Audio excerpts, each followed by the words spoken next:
I'm with the Predatory Investigation Unit. I'm not familiar with that name. Her son, he fell for one of our bait traps, which was disguised as a 16-year-old female girl.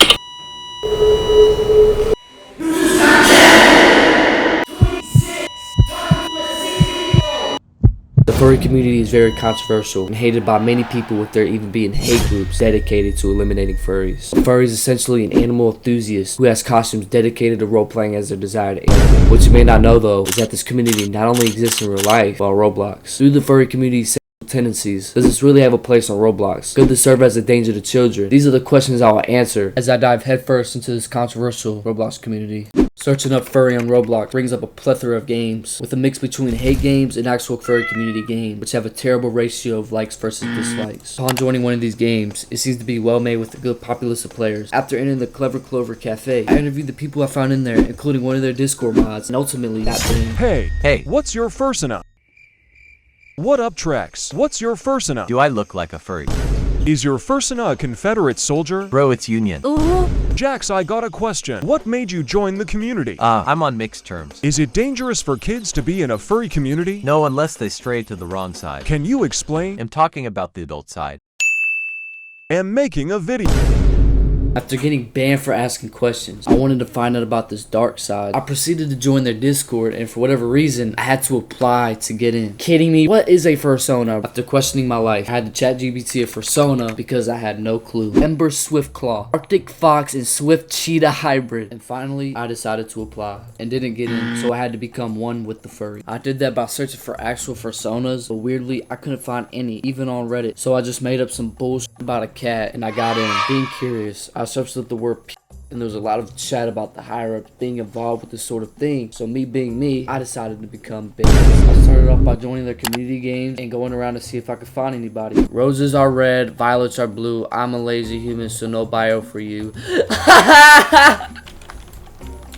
This game just pisses me off for some reason. Like, what kind of drama is going on right now? I genuinely hope he just like has a moment of realization and is like, damn, I'm fucking weird. So after that train wreck of a game, I hopped on Discord and found my first victim named Scout. How I met Scout was on the Discord. I said hello and he replied to me. So to slide in his DMs, I asked him about his fursona. After we talked a bit, I attempted to get closer and it backfired because what I said sounded really confusing and it didn't make any sense. So to deter his attention, I asked him to play Roblox with me, and I gave him my alternative account, which he was really suspicious of due to its age and how it has no friends. So he essentially ghosted me and I fumbled the first victim. I realized I need to go to NSFW servers. A man that goes by the name of Lowkey Live messaged me. His first statement after "How are you?" was, "Are you top or bottom?" I knew exactly what kind of pervert I was dealing with. I start sweet talking him, saying I'm home by myself without my parents, and I popped the age-old question, "How old are you?" He replied 26, and I say I'm young. At first he was hesitant because he quickly changed his mind and told me to get naked. After bullshitting him with my fake pictures and voice clips, I finally FaceTimed him, and I realized this strange man may help me on my journey.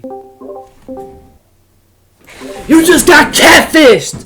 26! Talking to a 16-year-old! What are you doing? I get an unexpected reaction. He tells me, I knew it. He goes on to tell me he knew who I was, which I'm going to explain right now. Before this victim, I had a few victims that go by the names Sora and Nick B. Sora was the worst, with my decoy being 16, and him admitting he was 19, he still chose to talk to me, and he even tried to bribe me with Nitro to continue talking to me. But with Nick B, I said I was 17 and he was 19, which is technically not illegal at all, but I still catfished him later in the video because I thought it was funny. After the catch, Sora seemed to be understanding where I came from. Apparently him and Nick were little buddies, and he went snitching, and he messed up my catch with Nick and caused a disturbance within the server, causing me to get banned. While live streaming on kick.com/kaijo2fly, I get a message from a user named Stellar. Stellar went on to explain that she was friends with him in high school, and Sora was very butthurt about the situation, twisting things and lying to make himself look good. Stellar quickly understood and gave me some background information on him. Well, I went to high school with this person. He has been kind of weird around the freshmen. So after talking with Stellar, she provided me with Sora's Facebook account, in which I went digging and found Sora's parents. I spammed his parents in their whole friends list and got no response. So I found the work listed on his mother's profile. This is how the conversation went. Well, how are you? I'm doing good. My name is Michael Smith, and I'm with the Predatory Investigation Unit, and I'm curious if you have an individual named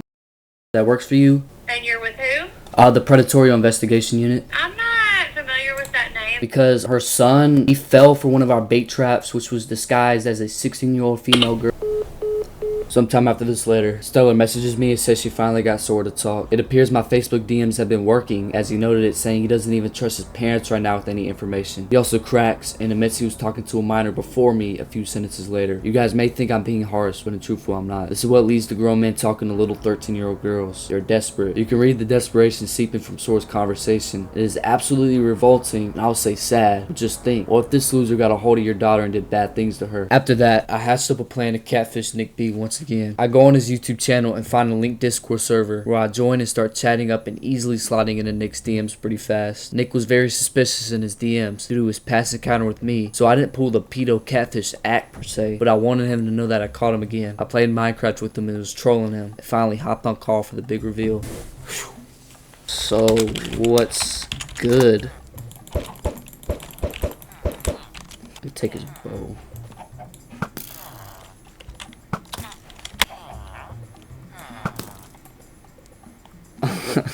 Don't hit the villagers. They have a target under them though.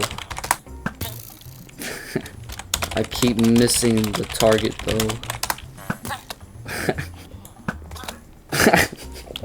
And now it was time for the big reveal. And it didn't go as expected. Firstly, my camera didn't even work. Fucking Nick, you really thought you was safe or something? You thought you was safe? Oh, you have a voice changer. Turn it off. And apparently my mic was messed up, so they couldn't understand what I was saying. And so after I uninstalled the voice changer, I finally got to talk to them. You hear me? Unlucky.